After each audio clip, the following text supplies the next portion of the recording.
Hello children, today we are reading Mr. Nosey, Book 4 of the complete collection of Mr. Men books by Roger Hargreaves.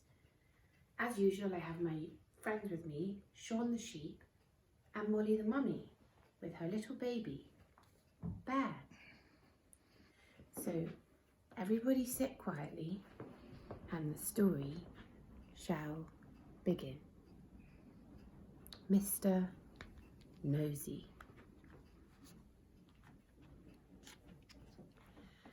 Mr. Nosey liked to know about everything that was going on.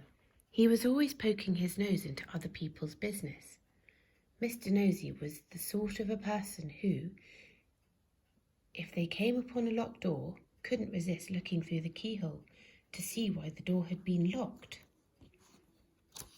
Mr. Nosey was the sort of a person who, if he found an unopened letter addressed to somebody else, would simply have to open it to find out what was inside. Mr. Nosey was the sort of a person who, if he was sitting reading his paper on a train, would much rather read the paper of the person sitting next to him. Naturally, as you might well imagine, Mr. Nosey was not very popular. People did not like the way in which Mr. Nosey would peek and pry into their affairs. They did not like it at all. But did that stop Mr. Nosey peeking and prying? It did not. Mr. Nosey lived in a funny, tall, thin house in a place called Tiddletown. The people of Tiddletown decided that Mr. Nosey was becoming much too nosy, and so they held a meeting to discuss what to do about him. "We must find some way of stopping him being so nosy," said old Mr. Chips, the town carpenter. "That's right," said Mrs. Washer, who ran the Tiddletown laundry. "He needs to be taught a lesson." "If only we could think of a way to stop him poking his nose into everything," said Mr. Bush, the painter. And then a small smile spread over his face. "Listen," he said, now grinning. "I have a plan."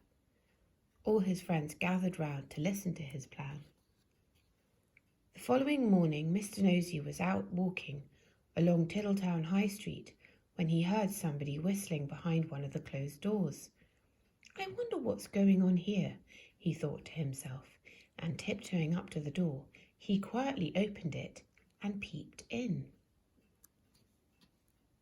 Splash went a very wet paintbrush right on the end of Mr. Nosey's nose, covering it with bright red paint.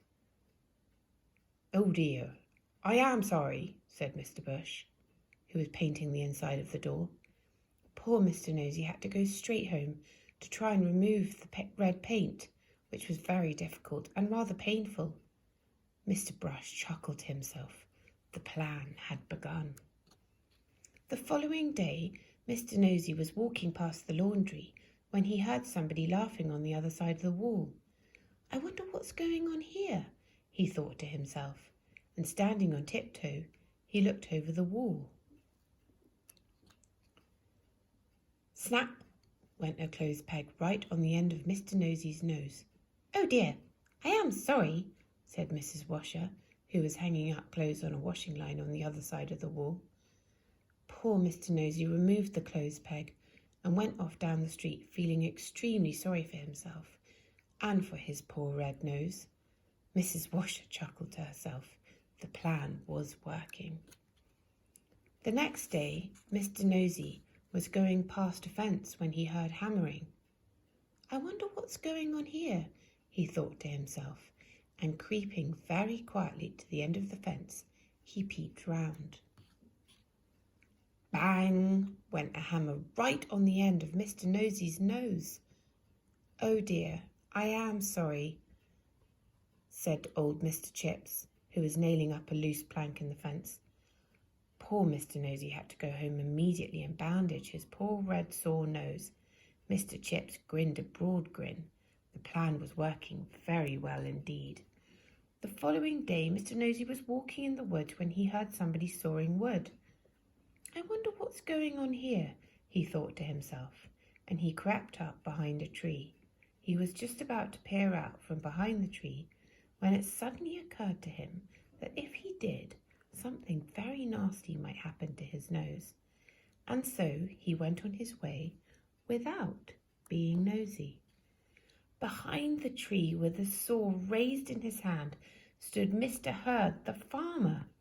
When he saw that Mr. Nosey had gone on his way without being nosy, he laughed and laughed and laughed.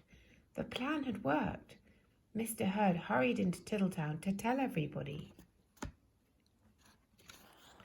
The plan really had worked, because after that Mr. Nosey stopped being nosy and soon became very good friends with everybody in Tiddletown. And that is the end of the story, except to say that if you are ever tempted to be as nosy as Mr. Nosey used to be, you'd better expect one thing: a sore nose.